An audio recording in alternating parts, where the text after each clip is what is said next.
people's gardens are doing well with tomatoes this year. So I welcome you to these webinars, and they all are being recorded.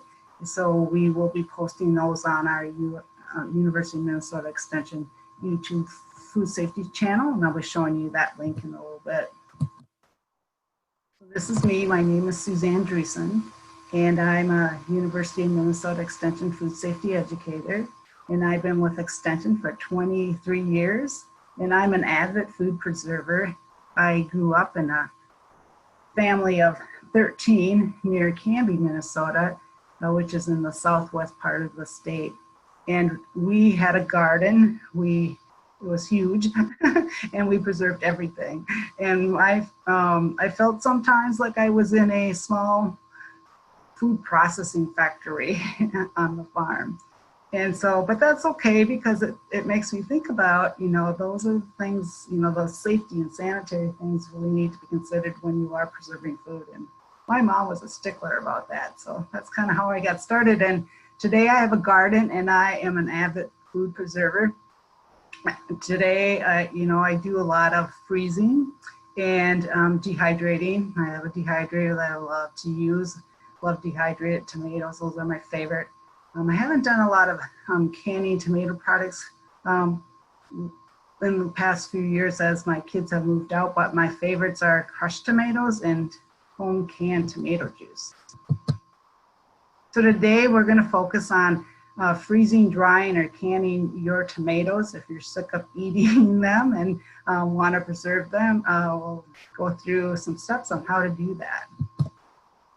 So why should you preserve food? Why preserve food? Why preserve those tomatoes? Well, if these tomatoes were left on the counter for a week or more, what's going to happen to them? They're going to start to shrivel up, get soft, and they're just going to start to spoil over time. Unless we preserve them in some way, they're going to be soft and mushy and yucky tasting. So food preservation gives us that option to extend that shelf life, to keep the quality and preserve it safely.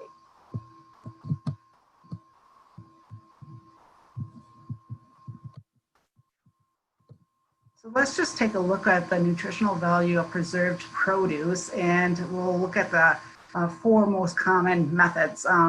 Refrigeration is a short-term food preservation method. You'll have about a half loss within vitamin A within 1 to 2 weeks, C, and also B vitamins. And then I'm just going to jump down to freezing, because freezing, if you look at the chart, you don't have any loss of vitamin A, some loss of vitamin C if you blanch your product before you freeze it, and also vitamin B as well too. And then drying, so refrigeration, then freezing will give you the best nutritional value. Then drying, you're going to have minimal loss with your vitamins, some loss if with vitamin C and B if you do blanch it. And then canning, because of the heat, you will lose about a third to a half of the vitamin A and C and B vitamins will be lost. But over time, that's why we suggest that your canned products, you eat them within a year, because you're going to have additional nutritional losses, 5 to 20% each year, depending on your storage, where you store those. But the hotter it is and the moist conditions and in light, you're going to have greater loss of nutrients. So whenever we're preserving food, again, turn your kitchen into that food processing plant and consider how those things are handled in, commercially and safely. So we always suggest and encourage you to use and only share research-based recipes. And the recipes that are developed are based on science, especially for canning. Canning's not cooking. And we need to do it safely, but also those recipes are developed for best quality too. So you're going to have, it's a lot of work to preserve food, so you want to make sure that your food is safe, but also tastes really good too when you do go to eat it later on. And then making sure that you're using the best quality produce that there is, okay? junk in, junk out. So again, the recipes are designed, and especially for canning recipes, they're designed with the best produce, so that if you have any produce that's damaged or have extra or mold or extra microorganisms in it, that processing time may be not efficient to kill any of those extra pathogens that are in that damaged produce. So always select and use the best quality produce that you have on hand. The other stuff that's a little damaged or bruised, you can cut that up and use that for fresh eating, or cook it up.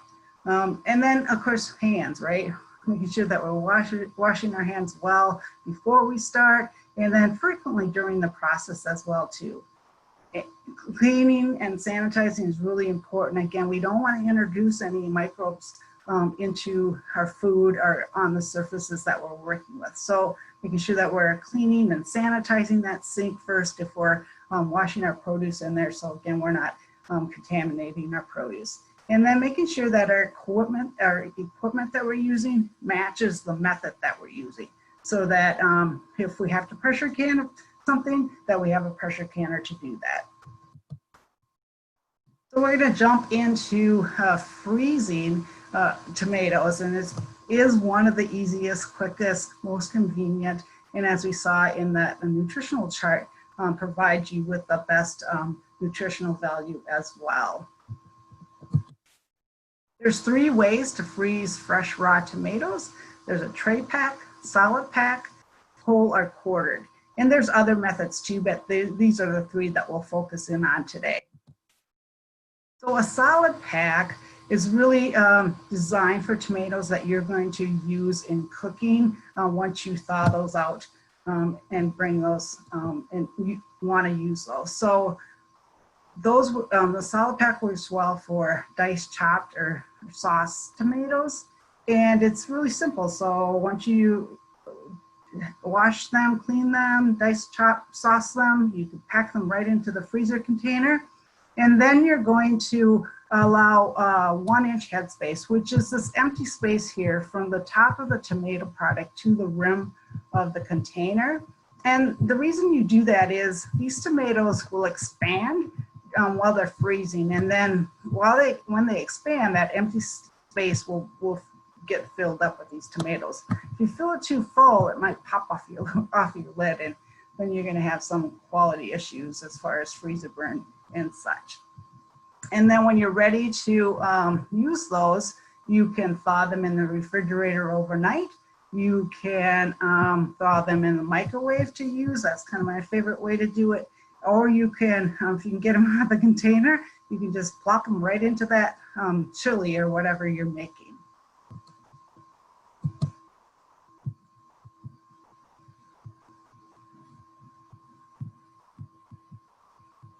And then tray pack method, sometimes it's called dry pack or loose pack. And that is a good option if you want to eat tomato slices and eat them most like fresh. So again, you're gonna clean, and you wanna clean and dry each tomato. And you want to dry each tomato because it'll develop less ice crystals, which contributes to moisture loss. So making sure that each of those are dry before you slice them into about a 1/2 inch of slices or thicker. And then you're gonna put them on a metal tray or a cookie sheet and place them just 1 layer, and then leave room between each of the tomato slices so that you have air circulation, that they'll freeze more quickly. And then once they're frozen, and only freeze until they're solid. Don't freeze any longer than you need to, because again, you'll have moisture and nutrient loss. So you want to freeze those. It'll take probably about 30 to 60 minutes, but check every 30 to 60 minutes. Once they're firm, then you can pack them into containers, and freezer containers, and then freeze them for freezer storage. And then you want to eat near frozen tomato slices for best flavor. If you do have them, if they do thaw out, just because of the freezing process, they will be soft. And another way to freeze tomatoes are whole or quartered. And again, cleaning each tomato is very important. Don't skip that step. And then if you want the skins, to remove the skins, removing the skin is optional in preserving. It's up to you. Most people prefer that, but again, it depends on your preference. And to easily remove the skin, what I do is I take my tomato and I flip it over. This is the stem end, but I flip it over on the other end, and then I make an X. And then I put it in the boiling water for 30 to 60 seconds, and then it just peels right off, so it's pretty slick. You want to just, after you boil them, plunge them into cold or icy water, and that will help stop that cooking process and make it easy to peel those tomatoes. And then you just remove the skin and core the tomatoes, and then you can leave them whole, or pack or cut them in quarters, depending on how you're going to use that. And then that's the big thing too, is when you are thinking about preserving food, always think about how you want to use that product at the end. So when you're ready to use it, and then that'll kind of direct you on what method might be best for you to use. And then pack in the freezer containers, and again, you'll allow for 1-inch headspace because these will end up coming out like a solid mass as well. And then we'll talk a minute about freezer containers, because the goal with freezing is to keep moisture in and air out. It's really important that the containers that you use are freezer grade or freezer safe, sometimes they're called, and you can use flexible containers. I've got a couple here, your freezer type bags. They also come in reusable silicone bags that are kind of neat. But, and then quart size, gallon size. Again, it depends. I would freeze in the quantities that you're gonna need in your recipe that you plan to use that frozen product in.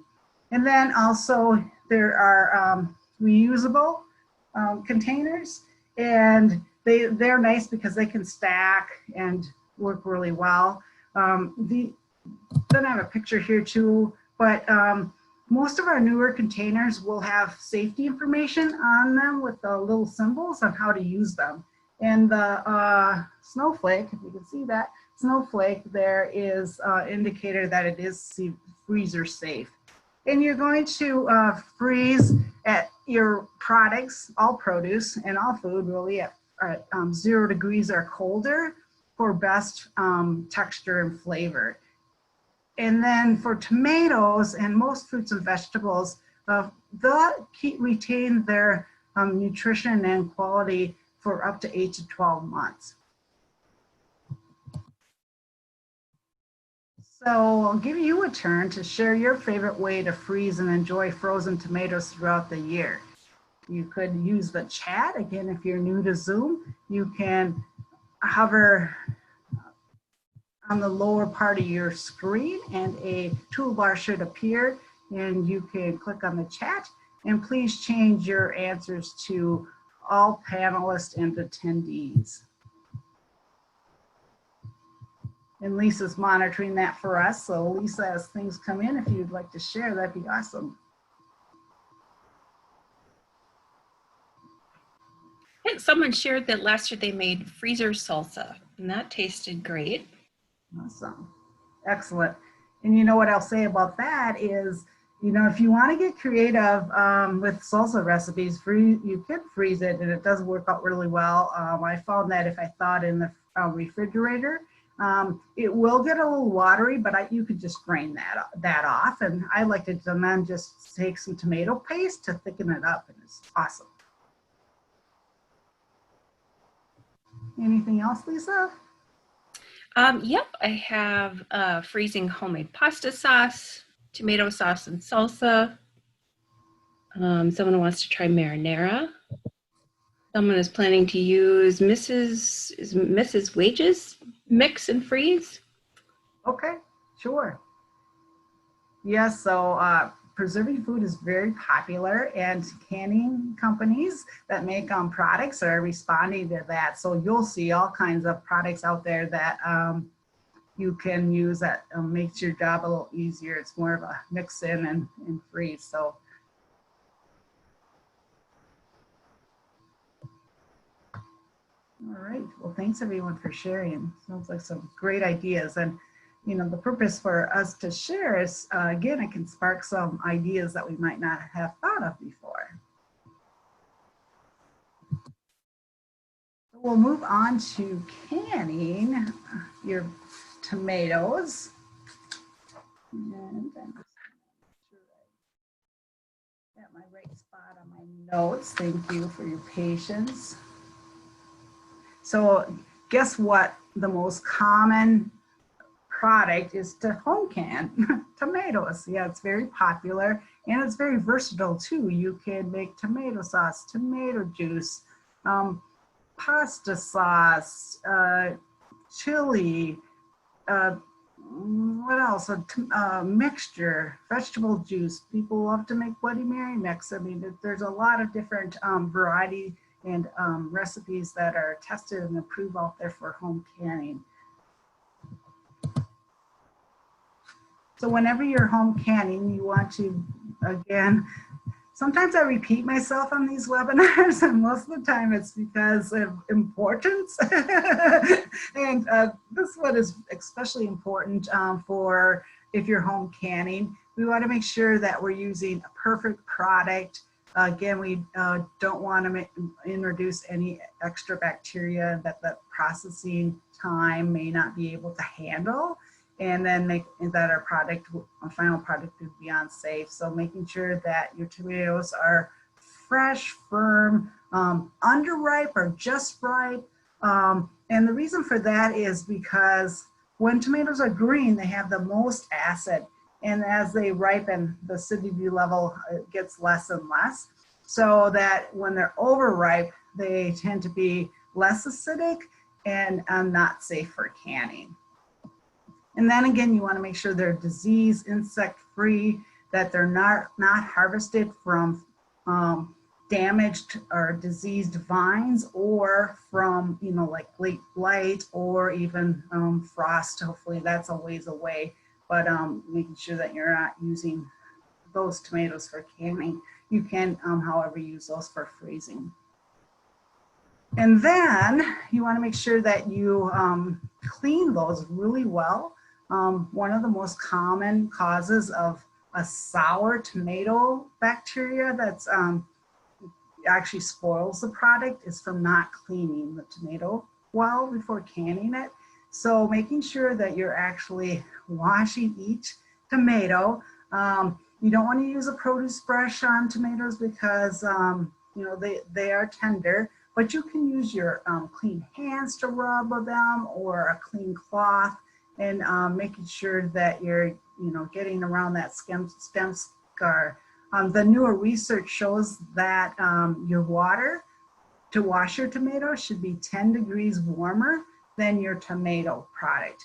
And the reason for that is because if you wash a warm tomato in cold water, it kind of shocks it, and it can actually bring in, you know, the water inside the tomato and any dirt and germs as well too, so it can contaminate the inside.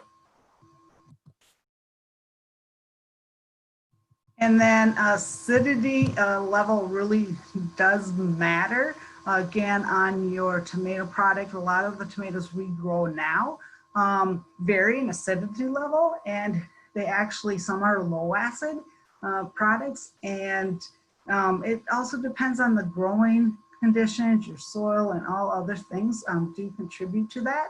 So you want to make sure that you're using quality tomatoes, and we're going to actually acidify the product, and we'll go through a slide in a minute to do that, so that we can change the level from low acid or borderline to a high acid food to prevent botulism from being a concern.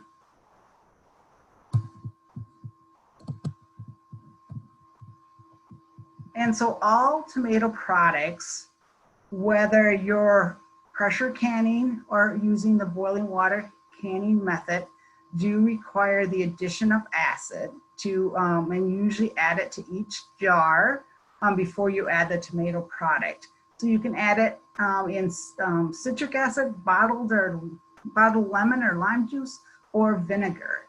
And citric acid is kind of my go-to thing. I like to use it. It's powder. There's little change in flavor, and you don't need a lot. You need a 1/4 teaspoon per pint or a 1/2 teaspoon per quart. Bottled lemon juice or lime juice is really easy to use. Make sure that it's bottled and not, you can't use fresh limes or fresh lemons because their acidity levels are variable, where the bottled lemon or lime juice has a standard acidity level in it. And then you're going to use 1 tablespoon per pint or 2 tablespoons per quart. And then vinegar is actually less acidic than lemon or lime juice, so you need more of it. And you will notice a flavor change when you do use vinegar. You'll need 2 tablespoons per pint and 4 tablespoons per quart. If you don't like the extra acid flavor from any of these products, you can easily offset that by adding a teaspoon of sugar to a pint or to a quart, and a 1/2 teaspoon of sugar to a pint. That'll offset that acid flavor.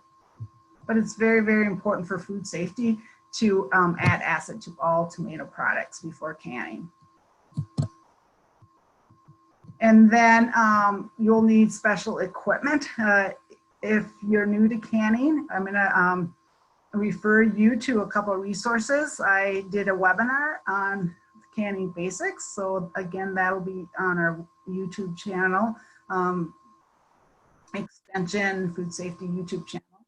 And I'll give you the address for that at the end.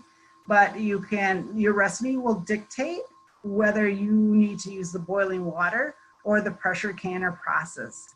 And if you're new to canning, I suggest that you search for the National Center for Home Food Preservation and search for a publication called Using Boiling Water Canner, if that's the method you prefer, or using pressure canner if that's the method you prefer, or your recipe dictates that you have to use a pressure canner to can that product safely. So Lisa will take some chat responses. What tomato products do you home can, and which method do you use to can your tomatoes?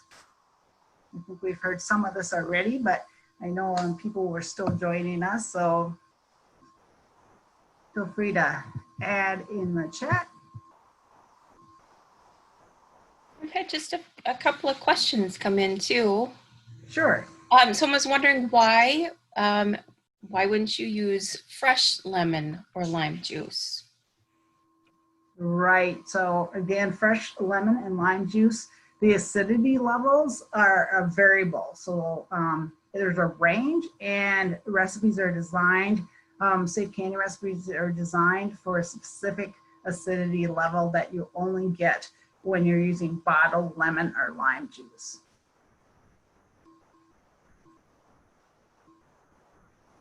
And then some people are weighing in on some of the methods that they use. Water bath, boiling water method. Someone's indicated they like to can salsa, chopped tomatoes, juice, water bath method. Would like to explore freezing tomatoes. Someone was wondering what your favorite way is. Yeah, so I use a boiling water canner mostly, and we'll talk a little bit about pressure canning. But you know, that's just the products that the recipes I kind of go to. It's just I find it an easier method for me. So my tomato juice and my crushed tomatoes, they all can be safely canned in a water bath canner by acidifying those with citric acid that I use. And Karen was wondering, did she hear that you should not use tomatoes from a plant with blight? Yes, that's correct. Yes, because it's starting that disease process, and the acidity. It's all about the acidity level in that tomato can change. and become less acidic and unsafe for canning. And how do you know if the tomatoes you're growing are high or low or medium in acidity?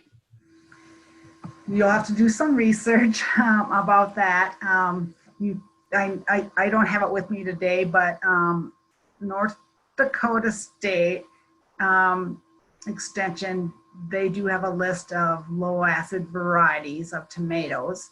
But again, it's kind of, we just suggest to acidify all tomatoes. It's like buying insurance, especially if you're, if you're canning. I mean, it's only critical in canning and freezing. It's not an issue, and drying is not an issue. But if you're canning, that's when you have to acidify it. And then someone was wondering if you could explain what tomato blight is. Oh, okay. Well, I'm not a master gardener. So if there are any master gardeners want to share that in the chat, Lisa will look for that. Yeah, I'm not even gonna guess virus yes. So usually you'll notice the leaves get really dark. I had a photo of it. But yeah, they are yellow and brown and they just start dying off. That's my understanding of it. And then the tomato, let's go back. I saw it right here. So they start getting all weird coloring. Right here, over here, some insect damage. Something's chomping on that. So those are, the tomatoes that we don't want to use. We hope to use perfect tomatoes just like this, right?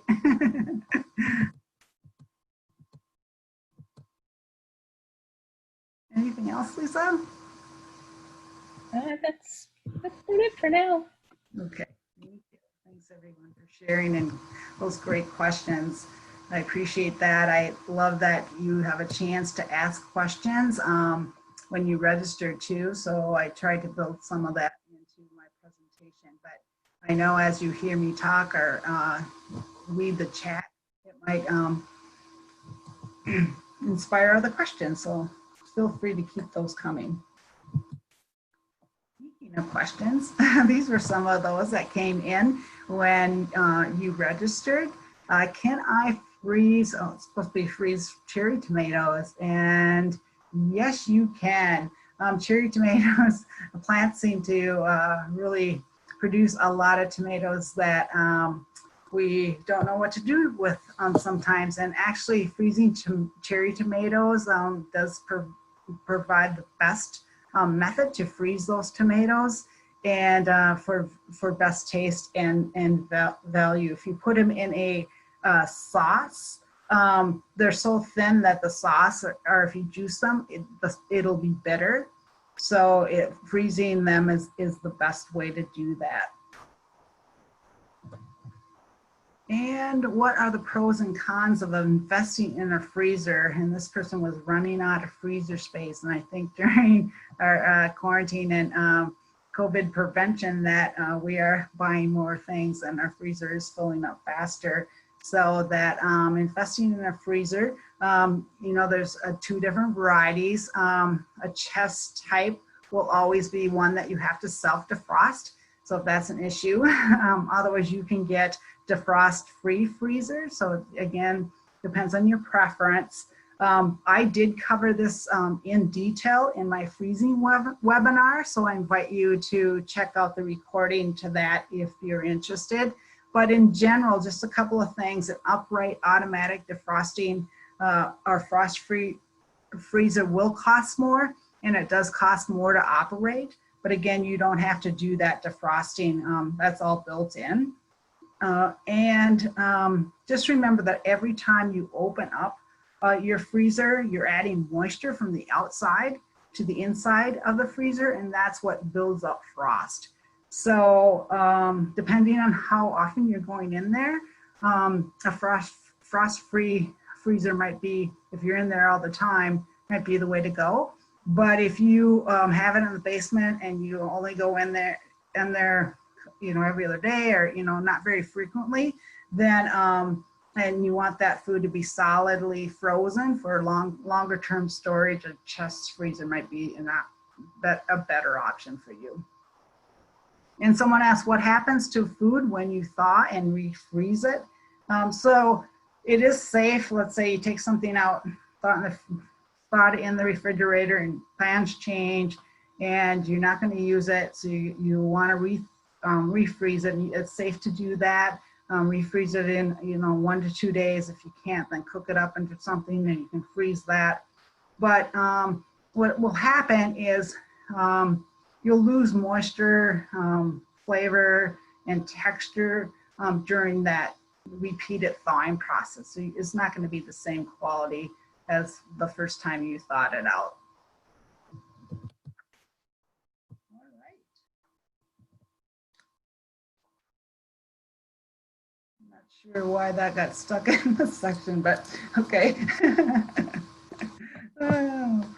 Okay. Okay, we're back to canning. When you're canning, it's important that you adjust for altitude. And what I mean by that is that you're either going to increase your processing time if you're using boiling water canning process, or you're going to increase the pressure if you're using a pressure canner. And the standard recipes are usually developed between, at 0 to 1,000 feet. And for every 550 feet above sea level, water boils 1 degree lower. So we have to compensate for that temperature. So it's a time temperature relationship. And so that's why we have to, increase the time or increase the pressure to get it at that higher temperature for pressure canner. So in Minnesota, our altitude our average is at 1,200 feet. So you want to select processing times for 1,001 to 2,000 feet.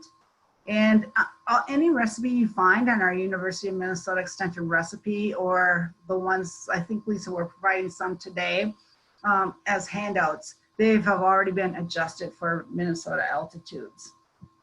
And in some canning books, resources, you'll find that the adjustments are in front of the book, but not in each recipe. So what I like to do, here it is. So what I like to do on any publication I have is I actually then will just, write in, cross out what is not, and put in what it should be for Minnesota altitudes. So then I know every time that, I have it right. And then each recipe will have its own processing time, and it's based on the size of jar you use, on how you pack that into the product into the jar. So raw, it goes in just raw, it's not cooked.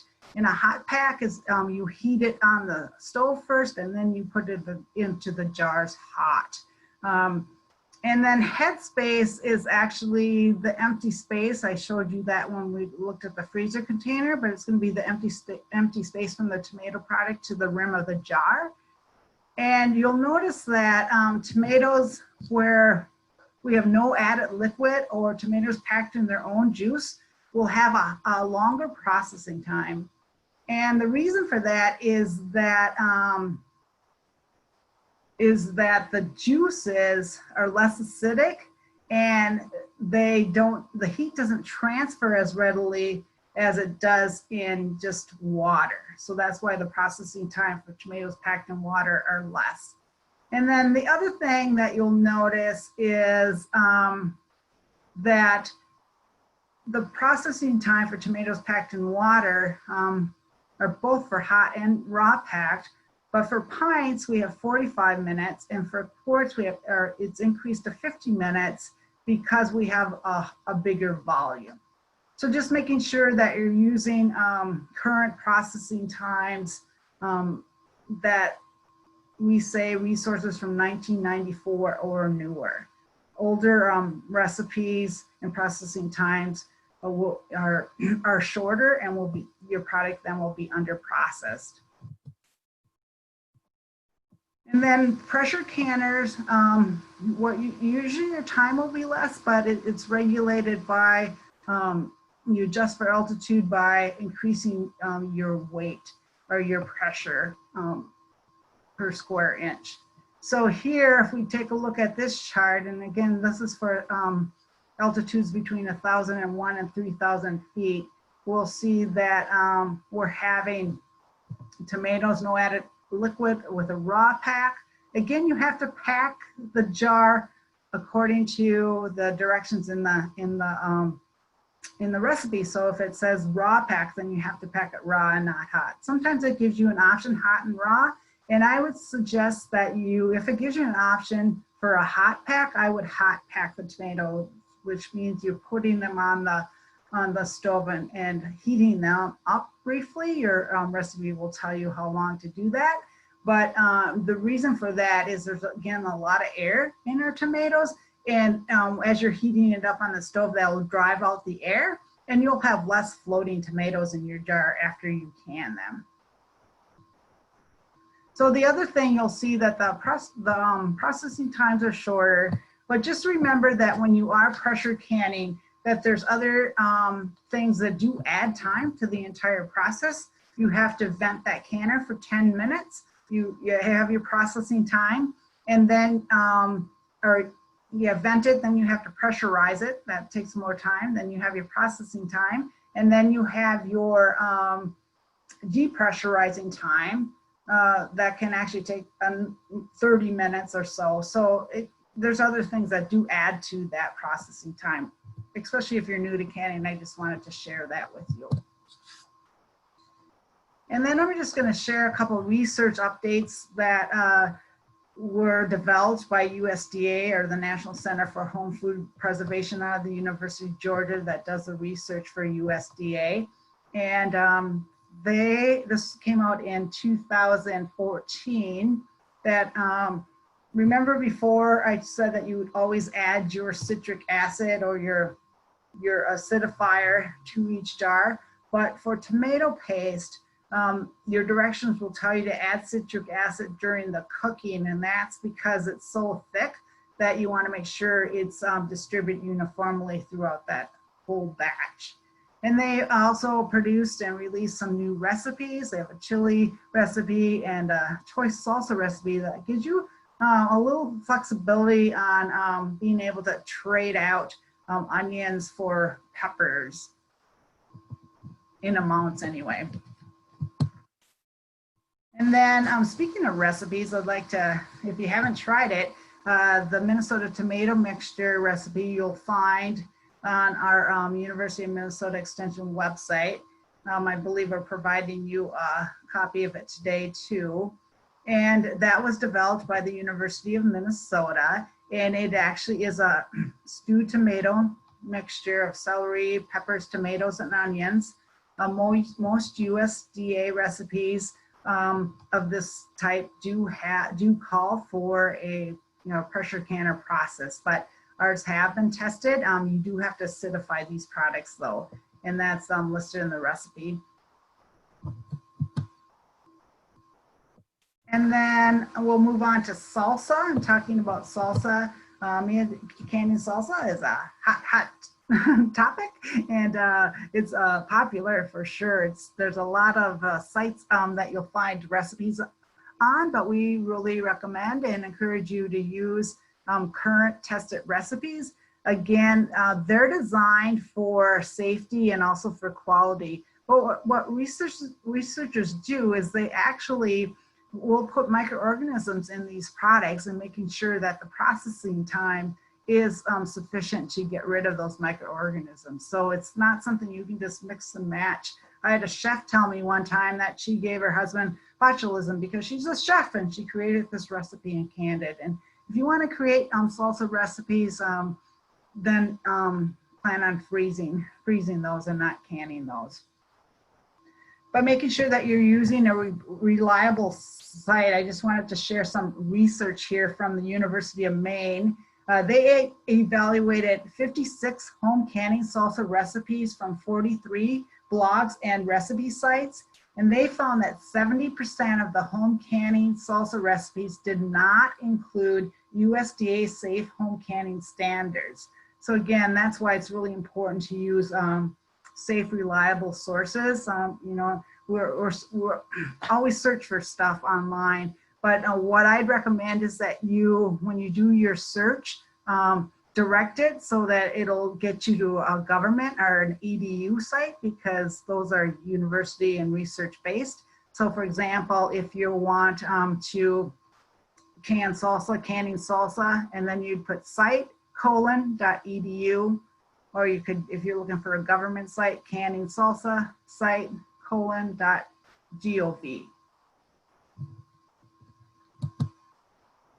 And then we'll move on to ingredients of salsa.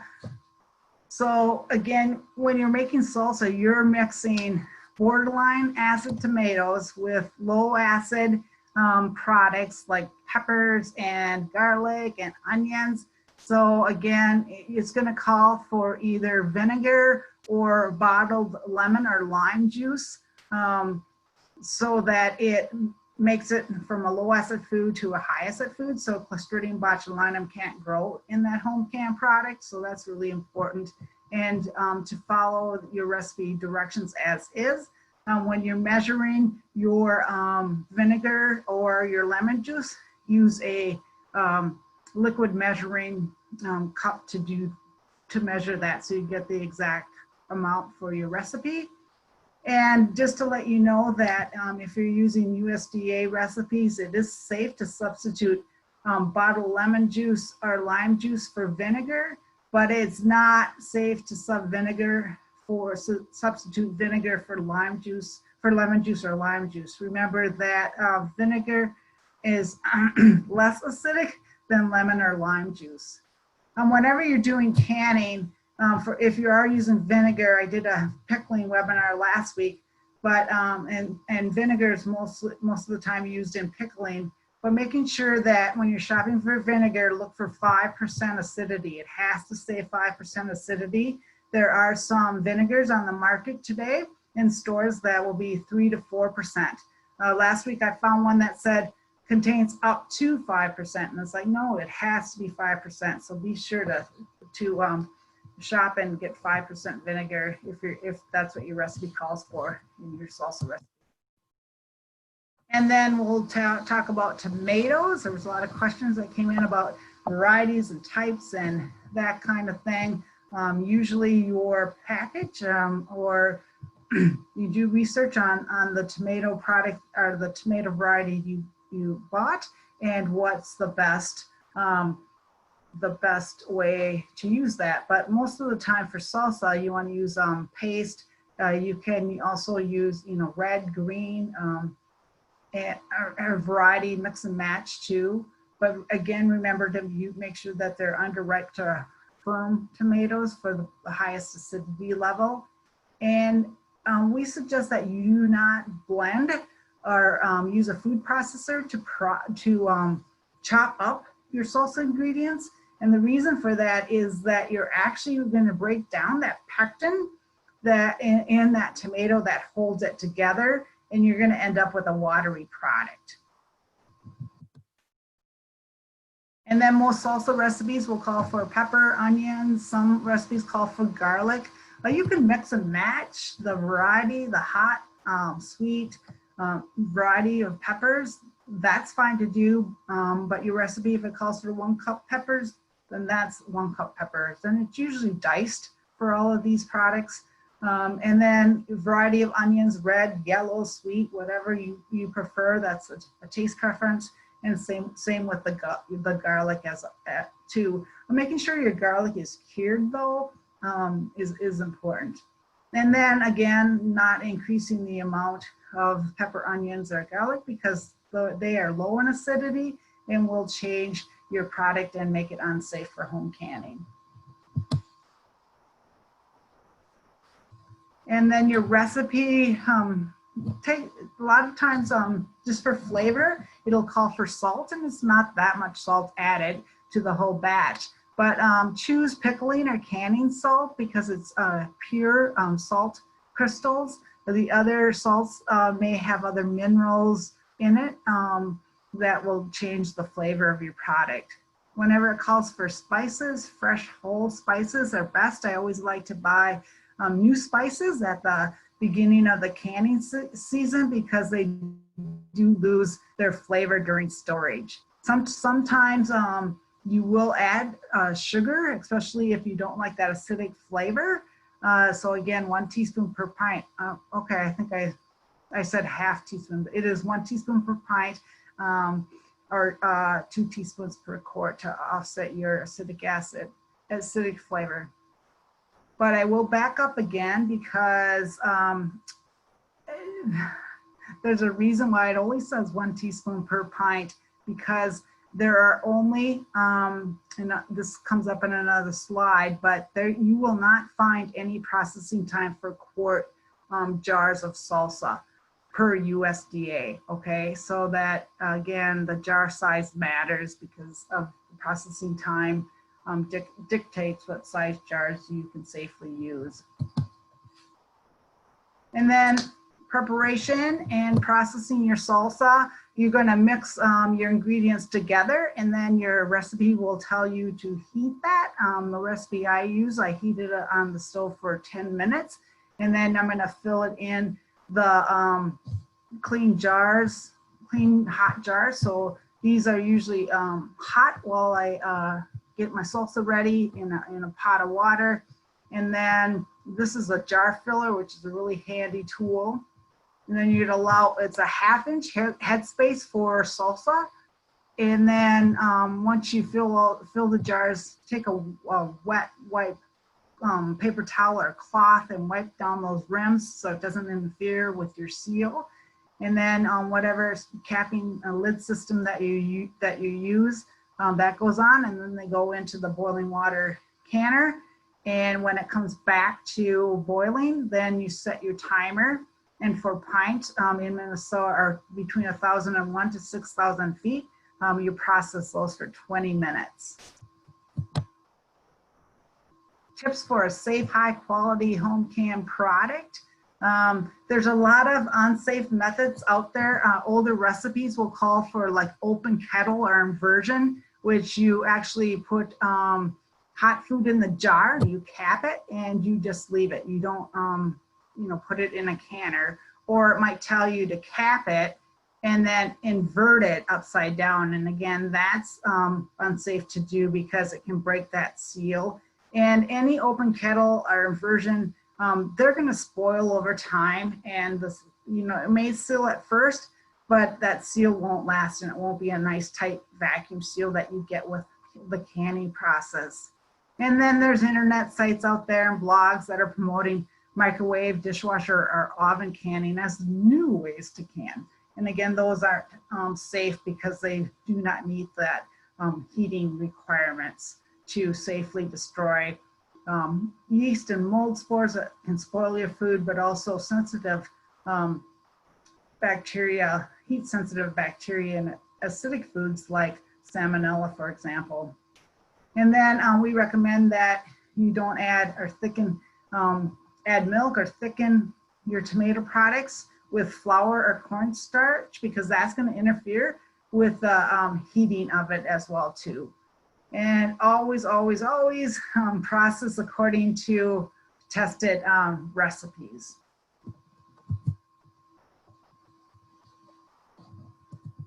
Okay, oops, I'm going backwards. I was like, what am I doing?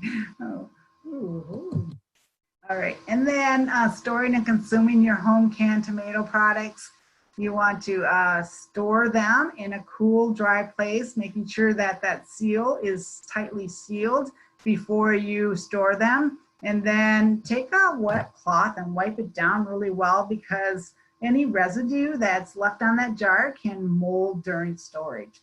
You're going to store home canned products in a cool, dry place, dark place too, because light can destroy those nutrients and change color in the product. So 50 to 70 degrees is ideal for up to a year.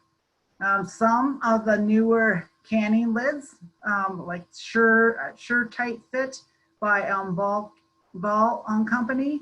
They guarantee a tight seal for up to 18 months. So check your manufacturer's instructions on your lid system that you use. And then before you eat that home canned product, making sure that you inspect each jar. Check the seal, pull on that. You shouldn't be able to pull it off. Look to make sure that there's not any bubbling that's coming up before you take off the lid. And then if the lid is unsealed or has a sour smell, mold, that's all indicating that there's spoilage and it's unsafe to eat. So never taste any product because stuff that can make us sick, like Clostridium botulinum, it doesn't make the food look, smell, or taste bad, okay? And then you wanna make sure that you're disposing of that product safely. Put the contents in a trash bag and dispose of it away from, so no one can, pets, animals, kids can't get in it. All right, I invite you now, if you have any canning questions, to add those to the chat, and then I'll go through a few that came in when you registered.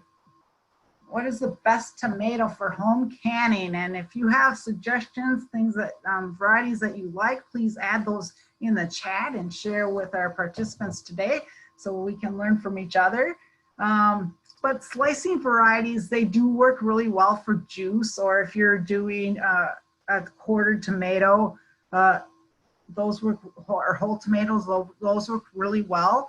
But for sauces or for salsas or for crushed tomatoes, you want a thicker product that holds together better and is dense and has less juice. So paste type varieties are the best for those crushed tomato sauces.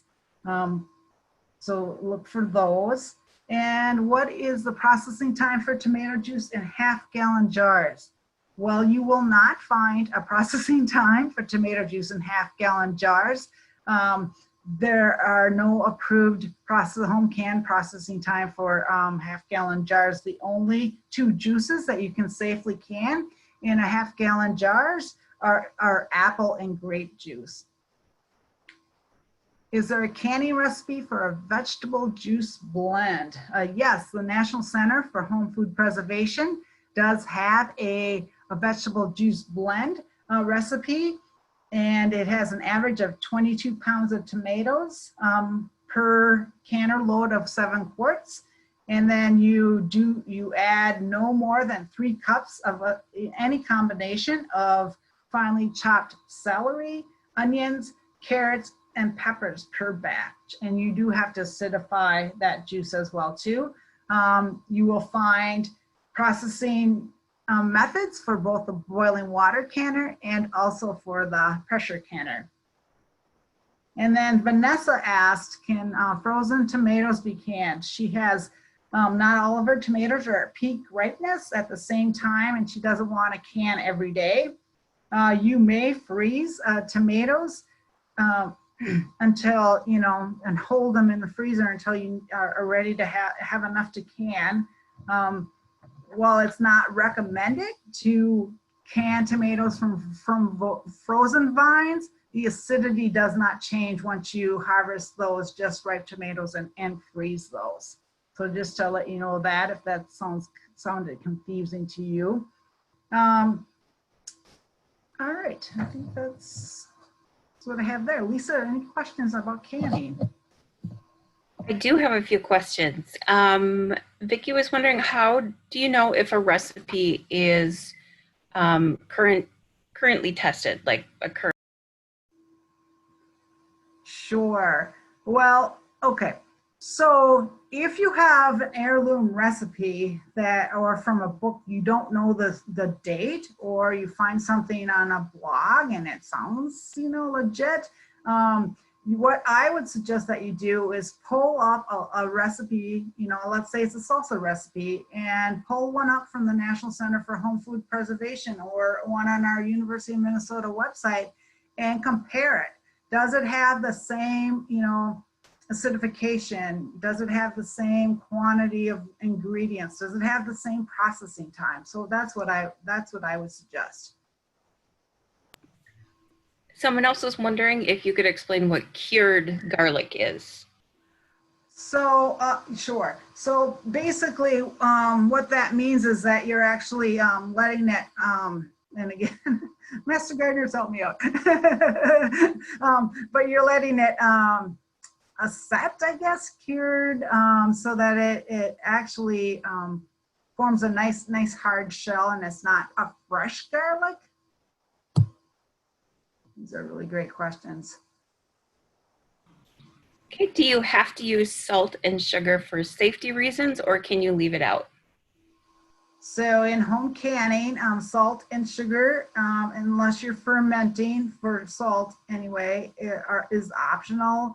But many times it is built into the recipe that it will provide, best flavor. And sometimes, like with pickling, it actually helps draw out the moisture from the pickle so that the pickle can absorb the brine. So yes, but it's for quality and flavor and not for safety, except for fermenting. Then you have to use salt as indicated in the recipe. In any part of the process of preservation, would you recommend wearing a mask to ensure safety of cleanliness of preserved product? Good question. No, boy, no. At home, I guess I wouldn't. I don't even know if they do in processing plants. I mean, now they are because of COVID. But it's a really good question. I think these are some really good questions that we can add to our find answers and add to our website, Lisa. They really are. Someone else asked, they notice at the farmer's market boxes of canning tomatoes, and they're much cheaper than the perfect tomatoes. Is it okay to cut out the dark parts and cook them before canning?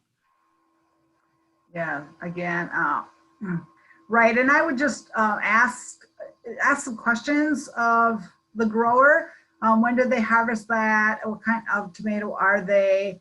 I would sort through and talk to them, maybe say, I really want some really good tomatoes that are good quality and see if you can arrange something. If there's a few that you can pull out that use for fresh, but if the whole batch doesn't look right, no, I wouldn't use them. I just wanted to mention we had a few people ask about if the webinar would be posted, and I just wanted to let everyone know that we will send out an email with the link to the YouTube page and with the handouts sometime later this week. So another question, what is the best canning jar to use? She said she canned blueberries using 1 quart jars and 3 broke during processing. Okay. Yeah, bummer. Well, okay, sure. So a couple things about canning jars. If you use jars that are designed, they're called mason type. If you use those that are designed for canning, they're a thicker glass and designed for home canning, versus if you use reuse a commercial jar, like one that held mayonnaise or salad dressing. Those aren't really designed for our home canning temperatures. That especially, I should ask if that was in a pressure canner. Those will tend to break in a pressure canner. So I'm using jars. And then the other thing that you want to make sure is that your jars are checked for any hairline cracks, or make sure that there aren't any chips in the rim or chips in the in the jar at all either, because that can contribute to breakage. Preheating your jars is important too, to prevent breakage, but also that the processing time is built in with the idea that your jars are hot. Okay, so making sure that you preheat those jars and preheat the water, that'll help with preventing breakage as well. And then I don't know if you're aware of any specific issues with certain brands, but someone had heard that Golden Harvest jars are lesser quality, and just wondering if you've heard that too. Yeah, I don't know. I know, yeah, I did see a video on different lids, but I don't know if it was jars, about people having issues with jars. I mean, with lids. I think that's all the canning questions for right now. Excellent. I know we're at 5 o'clock and I apologize. I thought I was going to be right on today. We'll finish up with drying, but if you need to scoot, I understand. But I have maybe a few more slides on dehydrating tomatoes. So if you can hang on, if not, like Lisa said, this is being recorded and she will get the link out to you if you want to watch the recording for some over or parts you missed. Okay, so we'll move on to drying. It is one of my favorite way to dry plum type tomatoes and cherry tomatoes. They're great for a snack. You'll see this picture from me. I love to add Italian seasoning to it. It's again really great snack. They don't last very long in our house. But how drying will preserve food is it reduces the moisture in our tomato to a safe level so that bacteria can't grow. And then it also creates a nice hard surface or shell so microorganisms can't get into it as well. And for drying tomatoes, again, plum type work best, or paste varieties, cherry, grape, color varieties. You can use different shapes and colors. They're fun to throw in salads or on pizzas as well too. And then a food dehydrator is best to use for tomatoes. It'll take you a lot longer, up to 40 hours to if you want to dry in your oven. I know that there are some units, oven units that do have a dehydrator mechanism, and then my air fryer actually has a dehydrator mechanism too. I used it to dry herbs and it worked really well. So I want to try it with tomatoes. I haven't yet done that.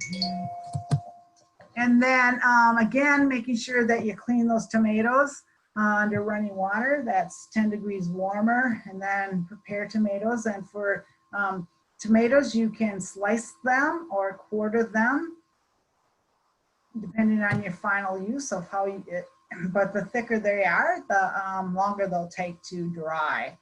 So again, 1/2 to 1/4 to 1/2 inch halves or quarters are best. And then you'll put them on your trays, and you'll leave a little 1/2 inch in between. So again, air can circulate and dry the product evenly. And then you're going to dry at 140 degrees, and it takes a while, 10 to 18 hours.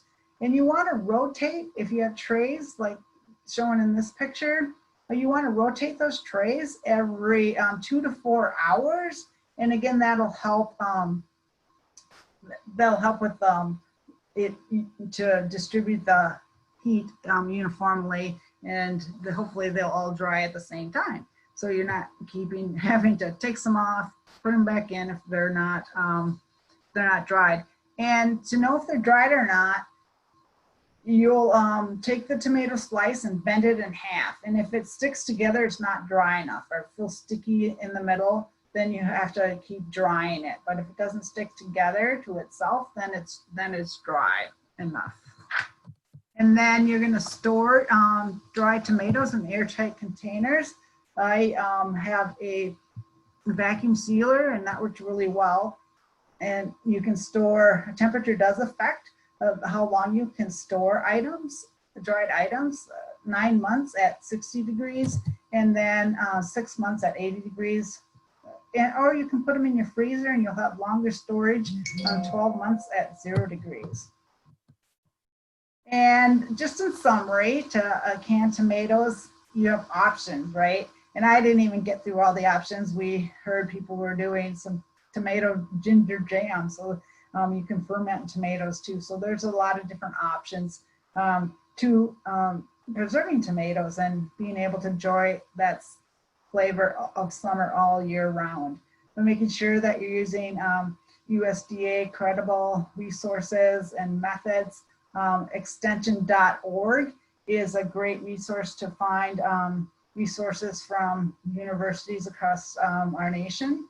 And again, look for recipes that are 1994 or newer, and follow those recipes exactly for amounts, times, and methods. And please, please, please, especially if you're canning, do not experiment or add a little of this or an extra little of that to a canning recipe.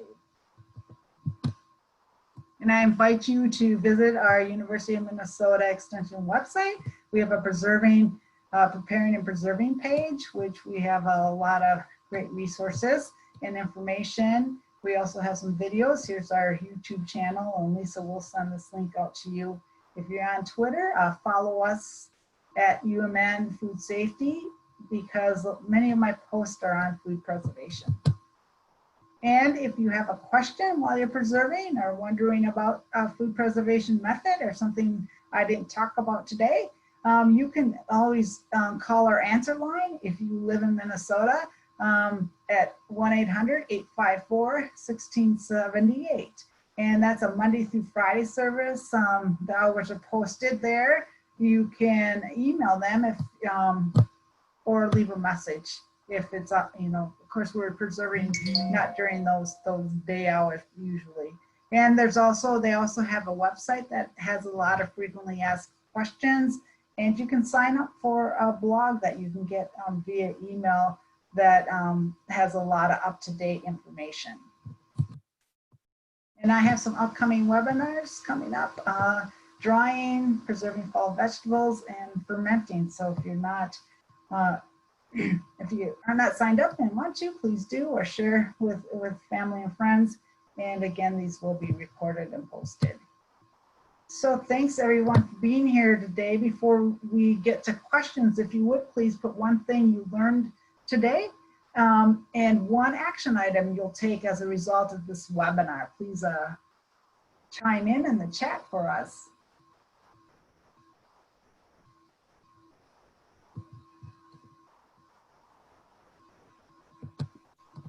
And then you can also ask more questions. We'll go through a couple of things that came up, and then I'll look through what you learned today and what you plan on doing.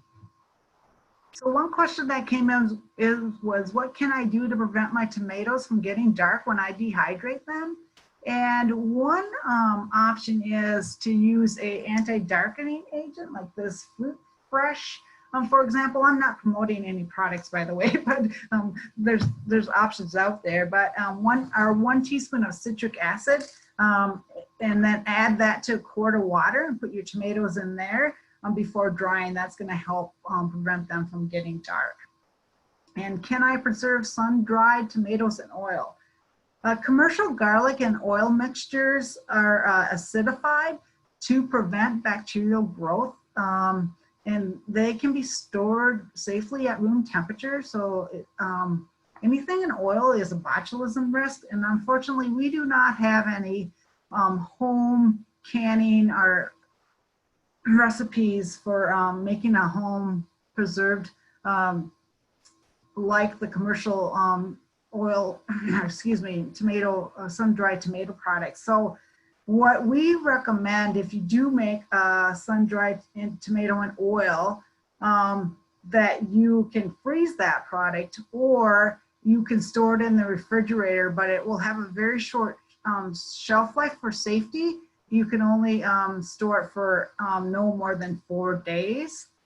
And so that's really important to prevent Clostridium botulinum from growing in that product. How long can tomatoes be chopped in the refrigerator before processing? Well, this really isn't recommended, because once we start chopping up those tomatoes, they become what we call a potentially hazardous food that needs to be stored in the refrigerator for safety. But instead, what you can do is you can hold underripe tomatoes for up to 5 days at room temperature. Be sure to keep them out of sunlight, as that'll warm up the fruit and make them soft. And then you can also, though, delay just ripe tomatoes from getting overripe by putting them in the refrigerator for a couple of days. And your flavor loss, because people say don't put it in the refrigerator because they'll lose flavor, but it'll be minimal if you use those within 2 days. And Lisa, I'll stop here and see if you have any questions or anything to share. Yeah, one quick thing first, could you show the link to the YouTube channel again? Sure. There we go. Perfect. Someone wanted to know, how long will the seal last on unused lids?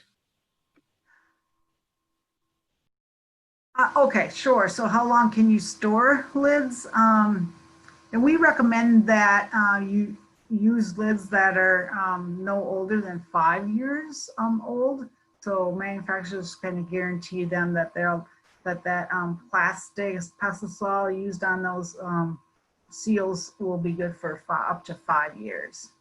But I usually, when I buy my lids, always mark the year when I buy it because I always forget. And then I try, when I go to can next year, then I'm using my first in, first out, you know, using my oldest lids first. And then I'll just go through some of the things that people indicated that they learned that was really helpful. That it was good to rotate dehydrator trays to help with even drying. And then as an action item, she said she will make sure to buy citric acid very soon.